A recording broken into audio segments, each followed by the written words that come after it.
Namaste, welcome to Gita's Kitchen. Another festival fast approaching, that is on the 11th of August. The male members in our community perform a special puja for the changing of their sacred thread, that is the Janevu. And a special feast is also prepared at home. Generally we make some sweet and very often Poli is made. So today I am going to teach you the typical traditional South Indian style of Poli which is made at our homes. For making the Poli, we are going to use this plain flour maida for the outer covering, and for the stuffing we are going to use Channa dal and Jaggery. The quantities are very simple to remember. 1 cup maida, 1 cup Channa dal, 1 cup Jaggery.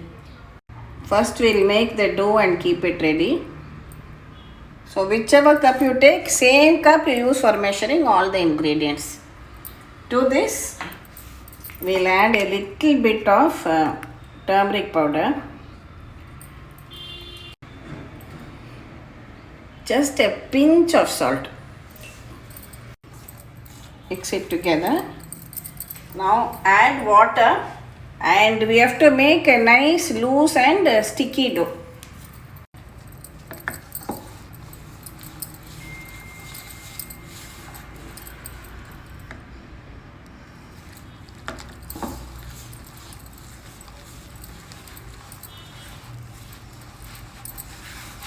See, for 1 cup of flour, I have used about half a cup of water and we have got a nice sticky dough.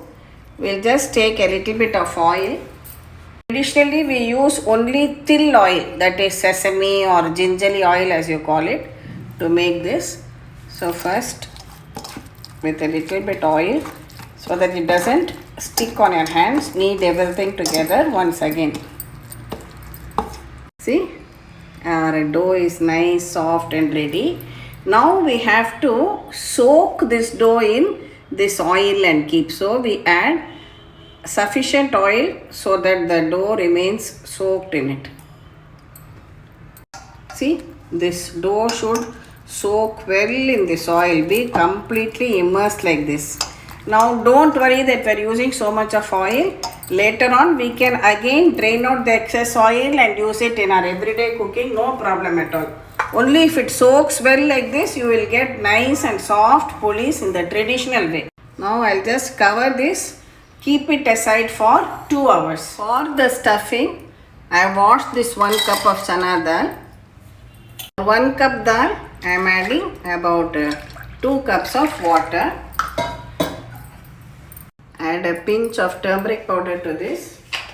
Just add a drop of oil to this. Now we will pressure cook this for 2 whistles.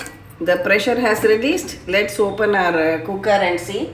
I allowed it to cool down a little bit also. See, the dal should be well cooked like this. I can take, see, well cooked, but it should not get mashed. This is the consistency which we require. Now take it out and drain out any excess water.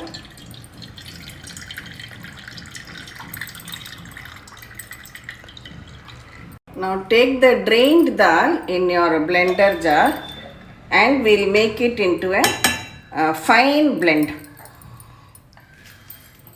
See, we have blended it into a nice smooth and thick paste. It should be absolutely smooth. And if you find any pieces of dal in it, just mash it gently, because only then your polis, it will be easy to roll them out. I have used the same drained water. Don't use too much water, just 3 or 4 tablespoons maximum. If you have any of this water remaining, you can make a tasty dal or rasam or saru out of it. Don't waste that also. Now just take a teaspoon of ghee in a pan. We'll add this blended dal into it. Next, I am adding in the Jaggery also. This Jaggery does not have any sand or impurities. I am very happy with the quality. That's why I am directly adding it without filtering it. Now keep the flame low and cook both together till the Jaggery melts and everything comes together as one mass. At all you feel that there are any pieces of dal which have not been blended, you can just mash it with a masher, but here mine is very smooth, so this is not even required.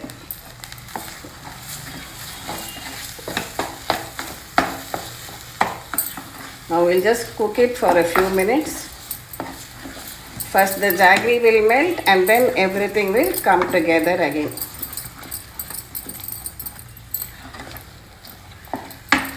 Now use a heavy pan always and cook it on a low flame so that it doesn't get burnt at the bottom. See, now it is all coming together like this and leaving the pan. At this stage, I am adding some cardamom powder. Mix it together and we can switch it off. So our stuffing or the purnam is now ready. See, I transferred the stuffing into a bowl, allowed it to cool down to room temperature, and then we have just portioned it out into lemon sized rounds like this and kept it ready. See, our stuffing is ready. Now let's have a look at our dough also. See, it has soaked so well for 2 hours now. I know many of you, what is it, auntie, so much oil at the beginning, but see, it has only, we have soaked it. Now all this oil we can drain out and use it in whatever curries or tadka, tempering which we are going to do later. So don't worry about that. We only want lovely soft polis. Now we'll take out small portions of this dough.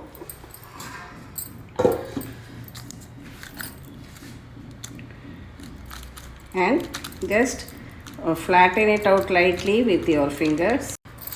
Now keep a ball of this stuffing inside and bring the corners up like this to cover it totally. I have just placed a butter paper here so that for beginners it will be easy. Otherwise, experienced people, we can just make it on our palm also. Here I have some rice flour for dusting. Now seal this properly, flatten it out a little bit. I kept a tawa for heating. I am just smearing it with a little bit of ghee and then keep the flame in a very low. Dust it in some rice flour.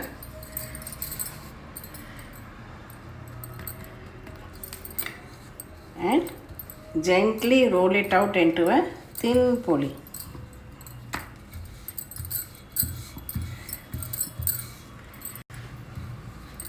See, the dough will stretch very easily.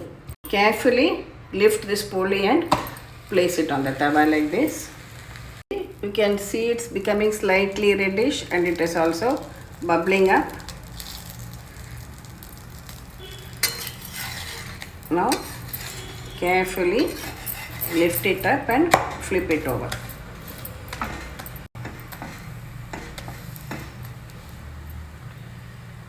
When it is done, we can just remove it onto a plate.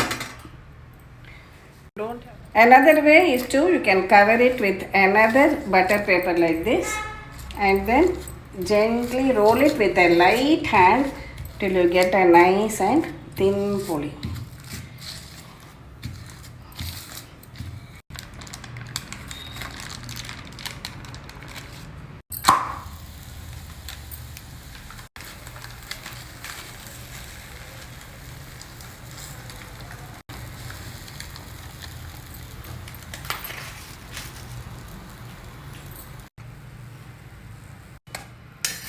Don't have butter paper, just grease your palm like this.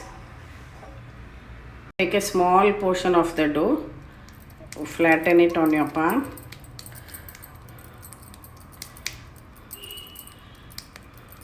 Now keep the stuffing inside.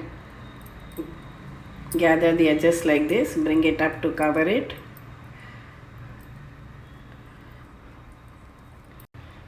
You see that it is well covered on all sides and just flatten it a little bit.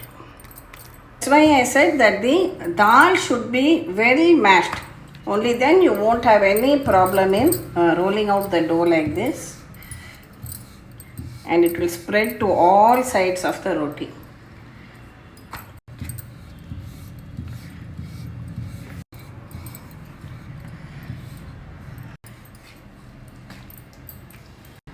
Cook it well, and you have to handle it very gently as if you are handling a flower, because it is very soft. We have flipped it over. Now we'll cook the other side also. Gently lift it out from the pan and place it here. Likewise, make the rest of the polis also, but don't be tempted to increase the flame because it is something with jaggery which we are doing. So always cook it over a low flame. See, this is the last piece of dough. Such a small piece of dough, you can make such a large size of poli. And as I told you, now all this oil we can drain it out and reuse it for whatever sabjis, tadkas. If you want to make dosa, for anything you can use. Even if you don't celebrate this Upakarma festival, this particular dish is quite popular in all the states of South India. It is known by different names: Maharashtra's Puran Poli, Poli in Tamil Nadu, Holige, Oppattu, whatever. Maybe there are slight differences in preparation, but the sweet is delicious as ever. With the festival season fast approaching, you have Krishna Janmashtami, Ganesh Chaturthi, Navaratri, Deepavali, one by one followed the other. So this kind of sweets we can make it for any festival, not necessarily only a particular festival, as this Upakarma, also known as Avani Avitam in Tamil. So definitely try out this recipe and share it with your family and friends. And as I always tell beginners, try it out in a small quantity, in a simple way, so that you get the hang of it. Once you are learned how to make it, then you can attempt it on a festival day and make larger quantities too. Thank you for watching the video. Please subscribe to Gita's Kitchen, and we'll meet again with another interesting video from Gita's Kitchen. Thank you.